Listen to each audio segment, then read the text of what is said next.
இது வந்து நம்ம ஸ்ட்ரீட் பிளே, அதாவது தெருக்கூத்து. இது வந்து எது பற்றினா, நான் இன்னைக்கு இருக்கிற ஸ்டூடெண்ட்ஸ்லாம் எஜுகேஷன் பற்றி நிறைய பயப்படுறாங்க. அதுவும் எஜுகேஷன் முக்கியமாக நினைக்கிறாங்க. அதுவும் இல்லாமல் எக்ஸாம் ஸ்ட்ரெஸ் இது வந்து நிறைய இருக்குது. இதை பற்றி நம்ம அவேர்னஸ் பார்க்க போகிறோம். அதுக்கு முன்னாடி ஒரு சாங்கோட ஆரம்பிச்சிடுவோமா? ரெடி? 1 2 3.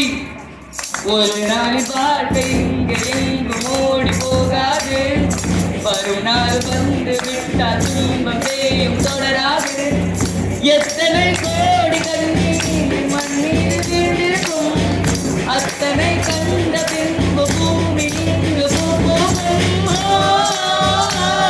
கருவாசல் விட்டு வந்து நான் தொட்டு, கருவாசல் தேடியே விளையாடு. இன்னும் பயாலஜி, பிசிக்ஸ், கெமிஸ்ட்ரிலாம் பார்த்தோம்னா எந்த கொஸ்டினுக்கு எந்த ஃபார்முலானே தெரியாது. எங்க காலத்துலலாம் நைட்ல நாங்க விளக்கு வச்சு படிச்சேன். தாத்தா காலில் என்ன பருப்பா கடைஞ்சிருந்த?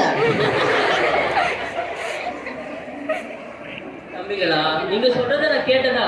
உங்களால படிக்காத சாதிச்சவங்க நிறைய பேரை சொல்லுவீங்க. கேட்டா காமராஜர் சொல்லுவீங்க, சச்சின் டெண்டுல்கர் சொல்லுவீங்க. உங்களால 11 ஆளை சொல்ல முடியுமா? முடியாது. என்னால 10 லட்சம் படிச்சவங்க பேரை சொல்ல முடியும். புரியுதா உங்களுக்கு? காமராஜர் கண்ட கனவு அது. பசி இருக்கிற பிள்ளைங்க படிக்கணும்னு நினைச்சாரு. அவரால் இவ்வளவு நினைக்க மாட்டா. அவர் நினைச்சா பசங்க படிச்சா எவ்வளவு நினைக்க முடியும் அவர் நினைச்சாரு. அதுதான் சொல்ல வர.